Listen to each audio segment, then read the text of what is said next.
ఇది latest Snapdragon 8s Gen 4 చిప్సెట్తో వచ్చిన IQ Neo 10. ఇంకా మంచి విషయం ఏంటంటే దీని ధర కేవలం 30,000 లోపే ఉంది. నేను దీన్ని మీకోసం కేవలం 60 సెకన్లలో వివరిస్తాను. దీని డిజైన్ బేసిక్గా ఉంది.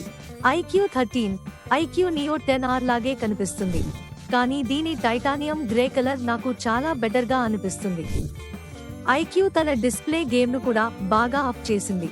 మేము దీనిపై 3340 నిమిషాల పీక్ బ్రైట్నెస్ను రికార్డ్ చేశాము మరియు దీని రంగులు కూడా చాలా సహజంగా కనిపిస్తాయి.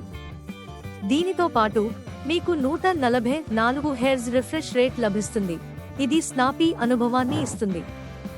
అంతేకాకుండా మీకు 120 FPS వద్ద శీఘ్ర గేమింగ్ అనుభవం లభిస్తుంది. VDMA గేమ్ ప్లే చాలా స్మూత్గా ఉంది, కానీ భారీ లోడ్ ఉన్నప్పుడు కొన్ని చోట్ల పనితీరులో తగ్గుదల కనిపించింది. బహుశా అది సాఫ్ట్వేర్ అప్డేట్తో పరిష్కరించబడుతుంది. ఇప్పుడు కెమెరా సెన్సార్లు 2 ఉన్నాయి, కానీ పిక్చర్స్ బాగానే ఉన్నాయి. రంగులు వైబ్రెంట్గా ఉన్నాయి.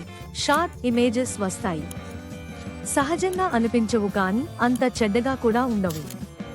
ఇందులో భారీ 7000 mAh బ్యాటరీ ఉంది, 120 వాట్స్ ఫాస్ట్ ఛార్జింగ్ సపోర్ట్తో. అంటే ఎక్కువ బ్యాటరీ లైఫ్, త్వరగా ఛార్జింగ్ స్పీడ్.